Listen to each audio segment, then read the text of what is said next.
Hey there, I'm that Scottish Nerd and welcome to my channel. I'm going to be looking at the Eternatus VMAX this week and seeing how it stacks up against the meta, considering it is still a very powerful deck across pretty much every matchup apart from the new fighting decks that have arisen. So if you are interested in this content and want to see more, be sure to subscribe down below, and as always there are timestamps in the description if you want to skip ahead at any point. Taking a look at the deck list that I've got for Eternatus VMAX here, it's a very clear cut and consistent build. There are a lot of different variants that you can do with Eternatus VMAX, like Poison and a bunch of other things with weakness guard energies, but we're just going to ignore all of the fact that we have the fighting weakness. We're just going to try and be as consistent as possible in order to deal big damage against every other matchup. So we first take a look at the Eternatus VMAX itself. If you're not familiar, it has the Eternal Zone ability, which makes it so that you can have 8 bench Pokemon as long as all of your Pokemon in play are Dark type. And then the Dread End attack here for 2 energy makes it so you deal 30 damage for each of your Dark Pokemon in play. So that's going to be a total of 270 damage if you can get all of your Pokemon into play. That's 8 Pokemon on the bench, including the active as well. So 270 is going to be a lot of damage to knock out a bunch of the tag team Pokemon in just one hit, including the pesky ADP, which you can knock out as well in one hit, because we have 3 copies of the Galarian Zigzagoon, and the Headbutt Tantrum ability here allows you to put 10 damage on one of your opponent's Pokemon. So it's an easy way to get a knockout on the ADP, as I said. And then the Eternatus V as well, we'll have a look at this, as it does have a nice first attack in Power Accelerator for a single energy, allows you to deal 30 damage and also attach an energy to one of your benched Pokemon. This is great for setting up a Eternatus VMAX in the bench, as well as just doing that little bit of poke damage, which can make a difference against some of the other VMAX Pokemon. As I said, there are poison builds of Eternatus which try and knock out VMAX Pokemon in one hit, but using the Power Accelerator as well as a couple of other options, we can still get those one-hit knockouts. We'll go through some of the other Pokemon here quickly. We have the Absol, which I've decided to include. Not everyone likes including it, but being able to stop your opponent from retreating as freely as they'd like, because this increases the defending Pokemon's retreat cost by 1 if it is a basic. So this can be useful against a bunch of different things if your opponent is switching out a lot. As always, people are going to be running switches, but this can still be nice. Then we have our 4 copies of Crobat, that Dark Asset ability, allowing you to draw cards until you have 6 in your hand, and this is going to be super powerful turn after turn, drawing and really improving your consistency, and it has a usable attack as well. And then we have our Zigzagoons that we mentioned. We have 1 copy of Hoopa. You don't have to include this, but I do like it in the deck, as you have the Assault Gate on here, dealing 90 damage for single energy, makes it so that you have another option against those VMAX Pokemon, and really allows you to deal 270 and then go into the Assault Gate here with Hoopa to get that knockout, as well as just throwing up a 1 prize attacker, so good against things like Mad Party as well. And then we have the 1 copy of Sableye V. This is great in a bunch of matchups, but mostly for the Zamazenta, as you can do a bunch of damage with the Zigzagoons, and then finish off a Zamazenta with the Sableye V here, dealing 60 damage for each damage counter on the defending Pokemon, and also you can get back trainer cards if you really need to, perhaps in a control matchup. Then we finally have our Yveltal here. It has free retreat, which is always nice for in the early game, or if you want to switch into it or promote it after a knockout. And then the main attack we look at here is Derail for 1 darkness energy. You deal 30 damage, and then you also get the opportunity to discard a special energy attached to the defending Pokemon. So this is great for stalling, getting rid of any special energy, as there is a lot of it in the format right now. We'll have a look at the trainer cards as well. As I said, it's very consistent with many of our cards being 3 or 4 count. We do have 4 copies of Crushing Hammer here. This is going to allow us to slow down our opponent. Since we do have to attach over a couple of turns and get our board established, this can be great for slowing down a bunch of matchups and making it a bit favour on our end.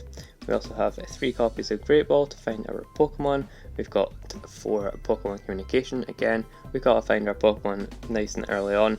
We have our 4 quick balls as well, so that we can search out all of our basics and get our board established. And then we have 4 copies of Switch here, just to have our free movement in case we have a Pokemon in the active that we don't want there. Then going through our supporter cards, we have 3 Boss's Orders and 1 Cynthia and Caitlin, which is going to allow us to recover that Boss's Orders or some of the other supporter cards that we have. And of course, Boss's Orders is going to allow us to have a free knockout at some point if we can get it into the hand. And the other supporter that we will be recovering is the new Phoebe card from Battle Styles.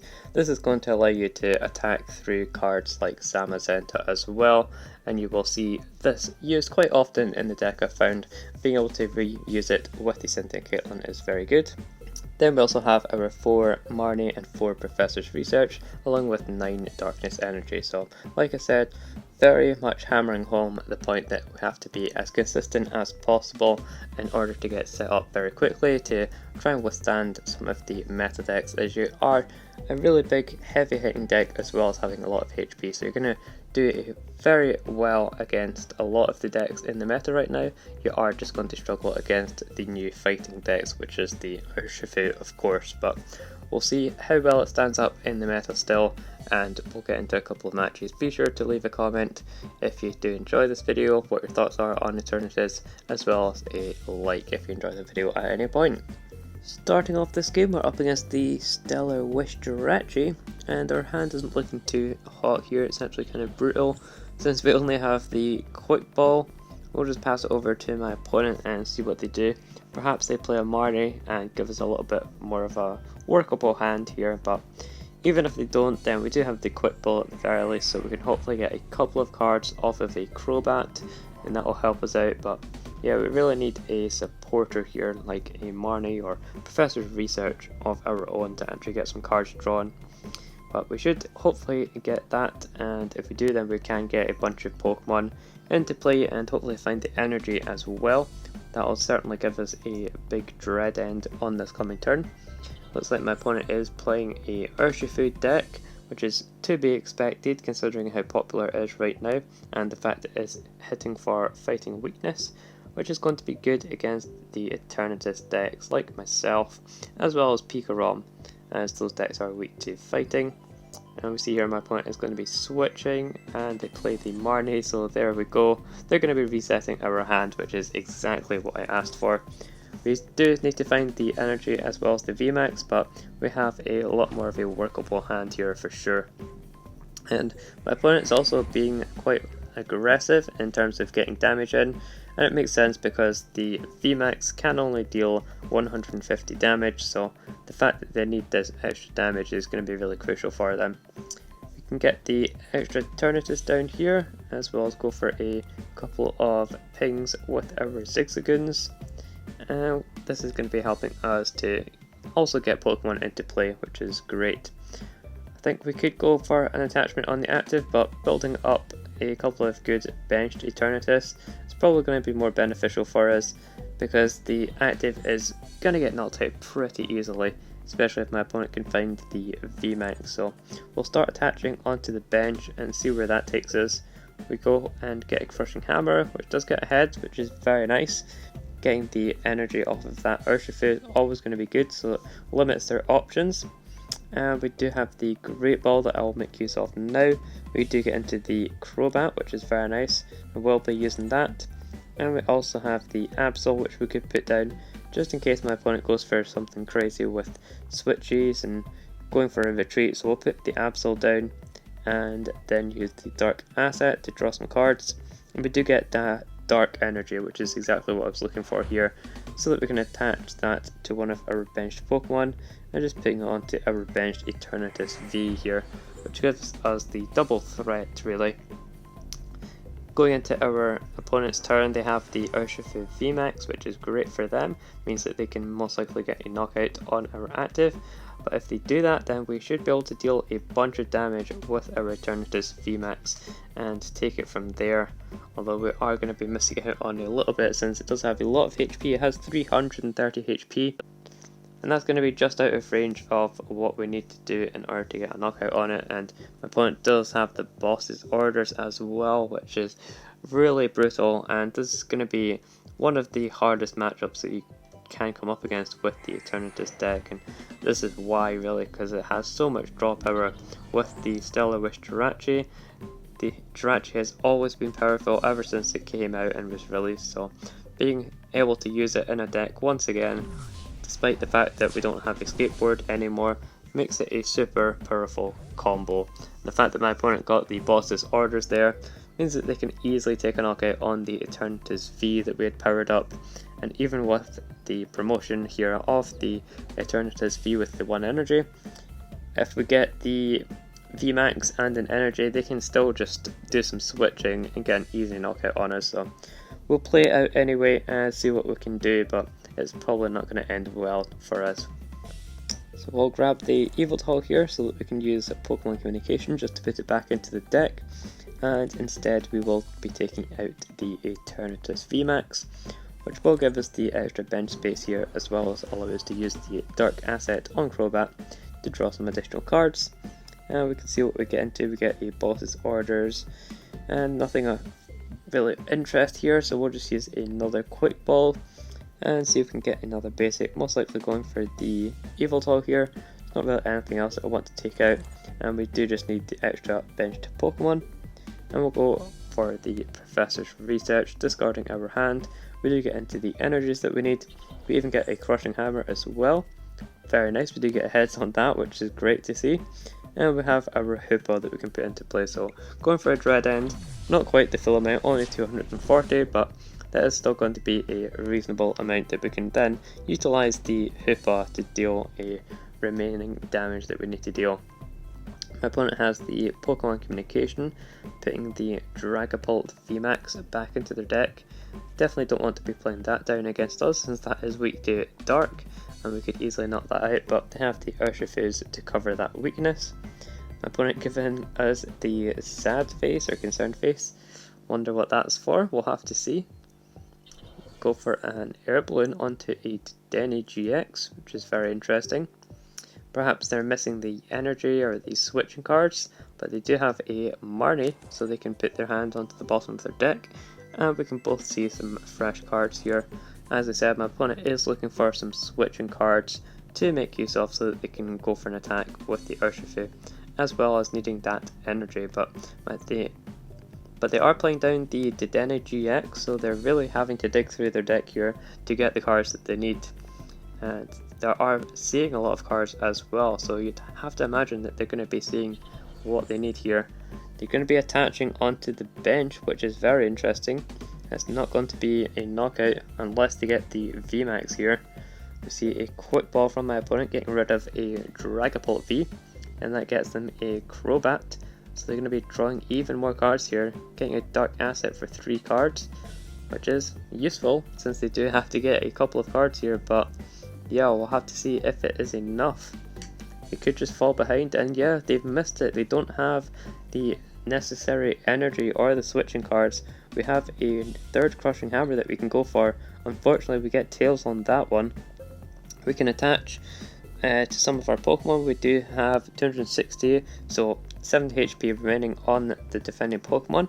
That's going to allow us to switch into the Hoopa here and then attach energy in order to get a knockout with the Hoopa, using a Pokemon Communication as well, which means that we can put in the Sableye here and grab ourselves a Crobat. We have the last Crobat still on the deck.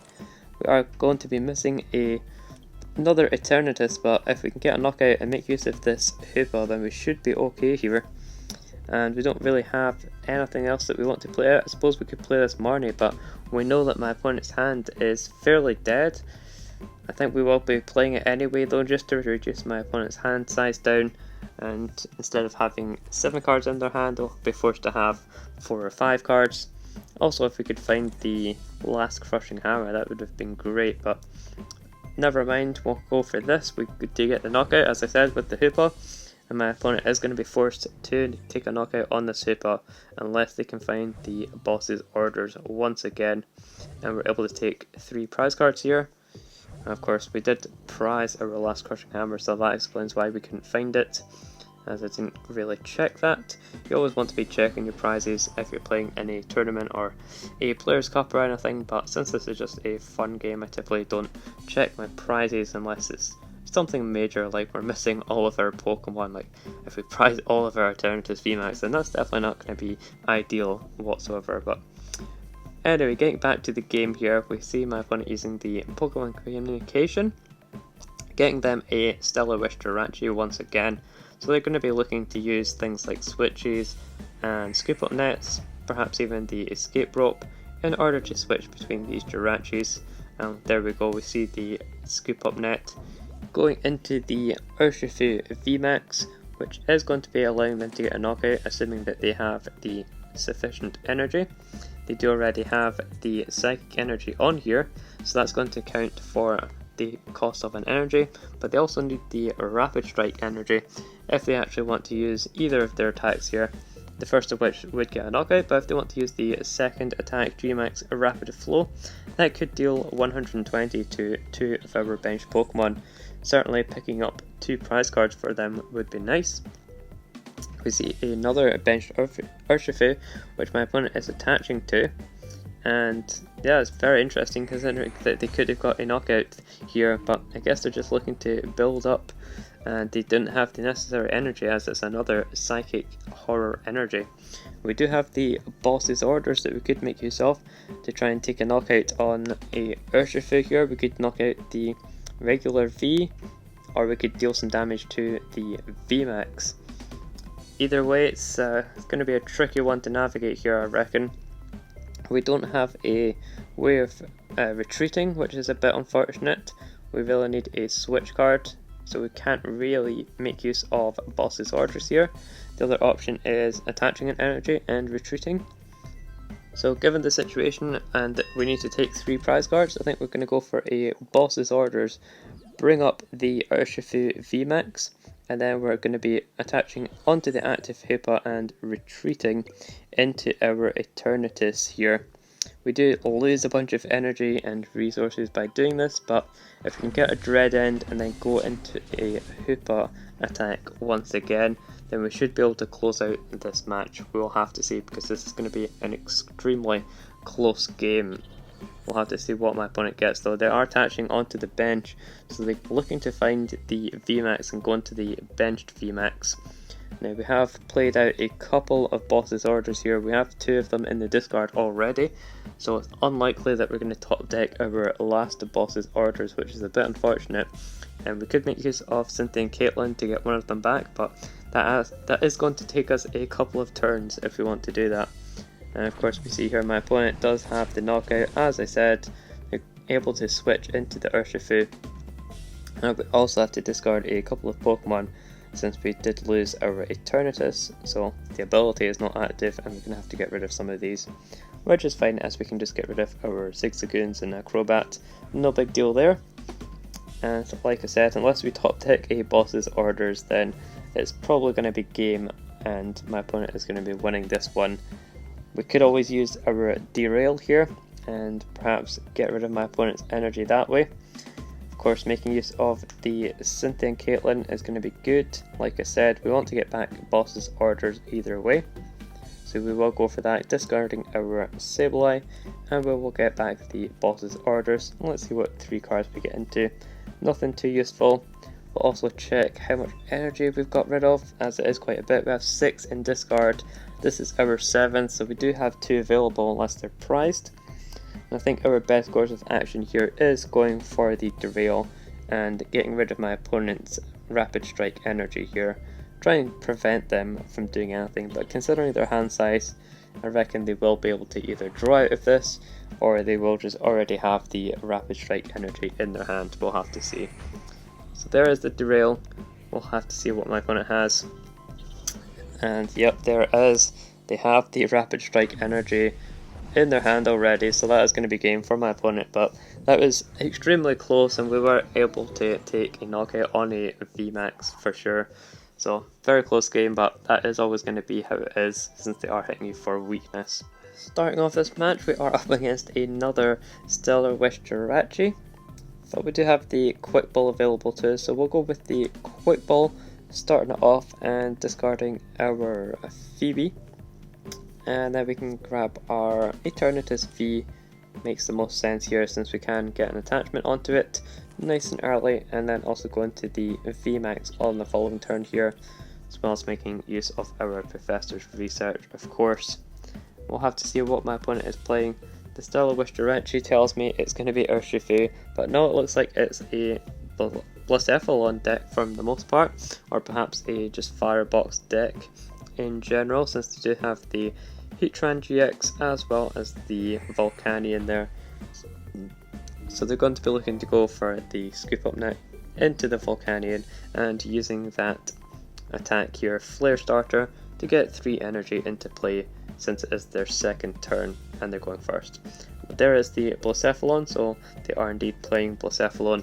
It's going to be a tricky matchup since Blacephalon can deal so much damage and is a 1 prize attacker, so it's going to take a lot of work to actually get a knockout on that dude.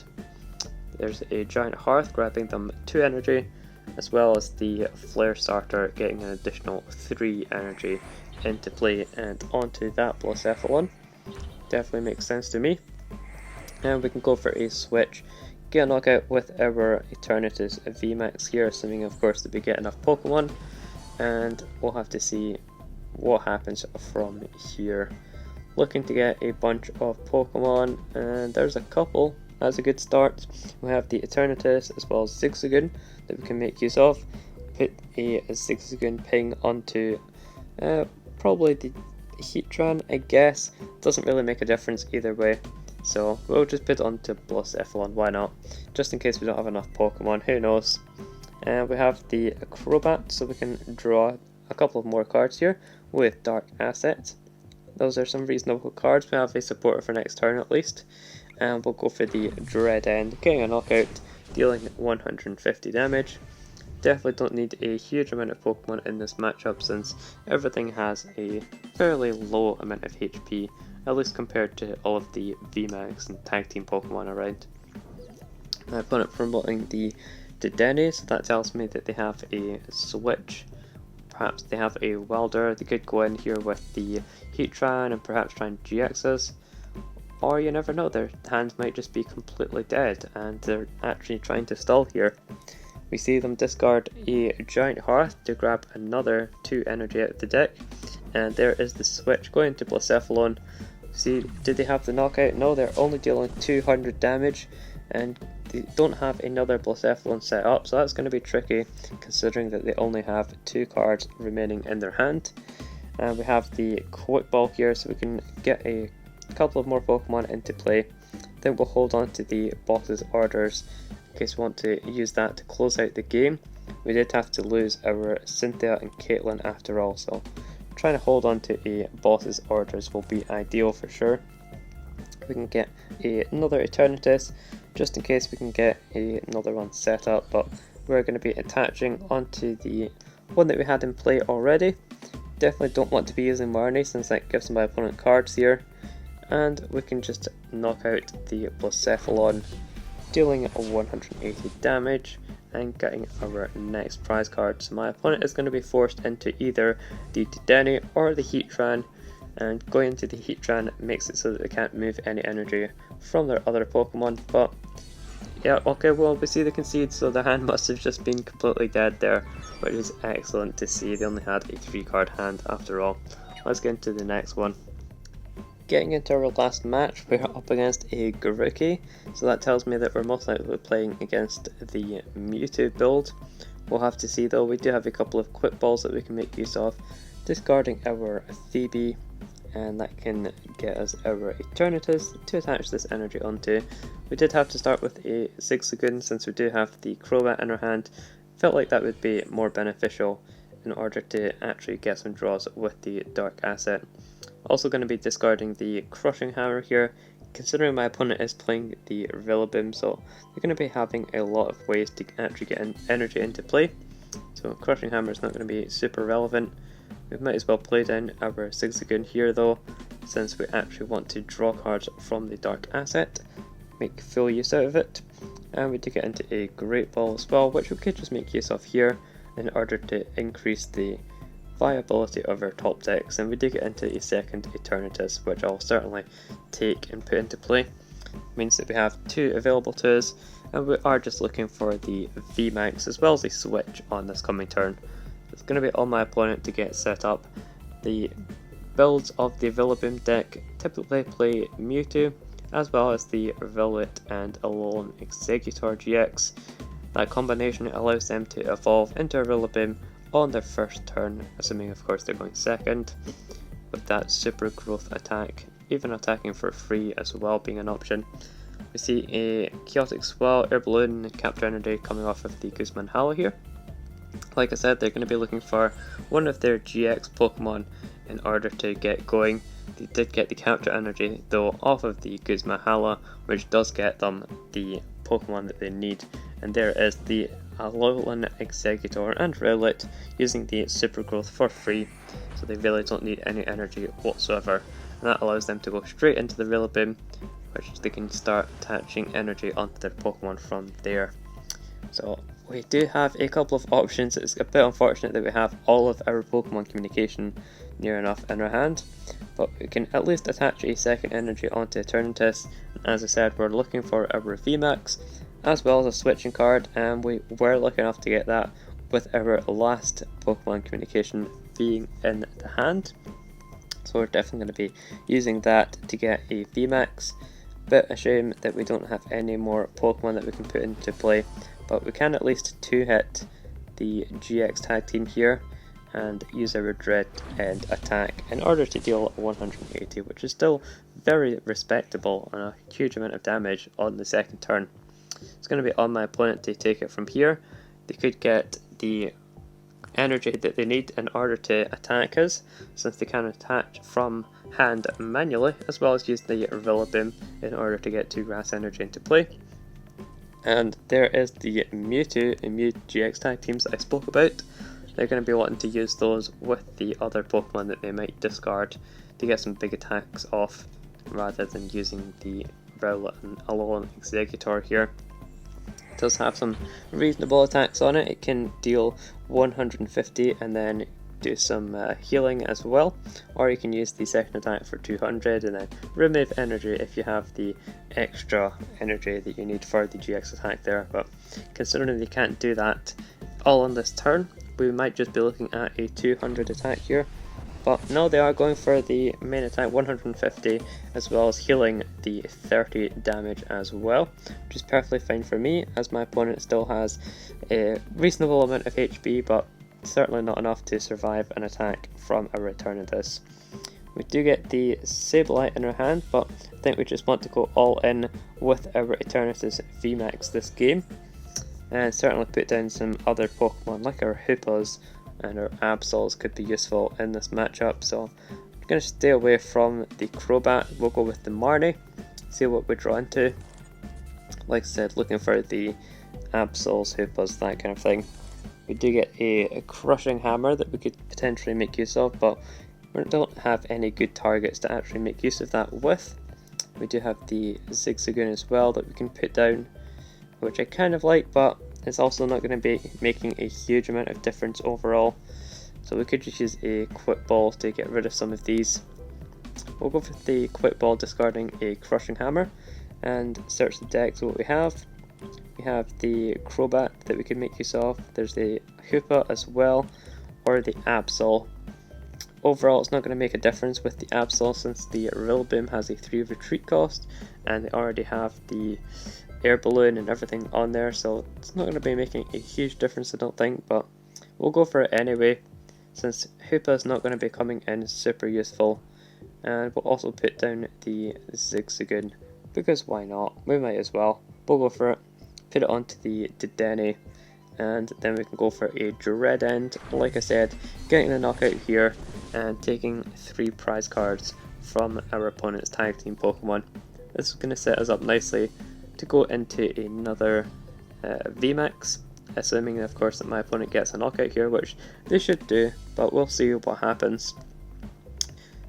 They get a Big Charm going onto the Mewtwo and Mew, as well as a Quick Ball, Certainly that big charm is going to put them out of range of our attack, since it gives them a total of 300 hit points, and we're only able to deal a maximum of 270, which would typically knock out a Mew and Mewtwo tag team, but with that big charm it does put them out of range. That is where the Hoopa comes in very useful, since you can deal that extra bit of damage, as well as the Yveltal as well, with the Derail dealing 30 damage, as well as having that nice effect. So we've seen that my opponent is using the Deadly Change to draw some more cards, as well as using the Rillaboom to get the energy that they need into play. And from here we are going to be looking to just use our Eternatus VMAX as much as possible in order to get as much damage onto this Mewtwo.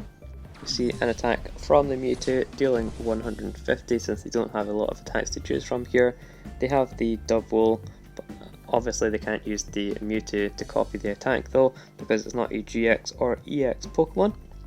And we have a Boss's Orders in our hand, which we could also make use of if we wanted to actually just take the win here. So yeah, we can use our Boss's Order to bring up the other Mewtwo and Mew in the back, and we have another Pokemon, so we can fill up our bench and deal Dread End for 270 damage, and that's going to be the game over, just like that, in 3 attacks, a matter of 4 turns, and that shows how powerful Eternatus is still.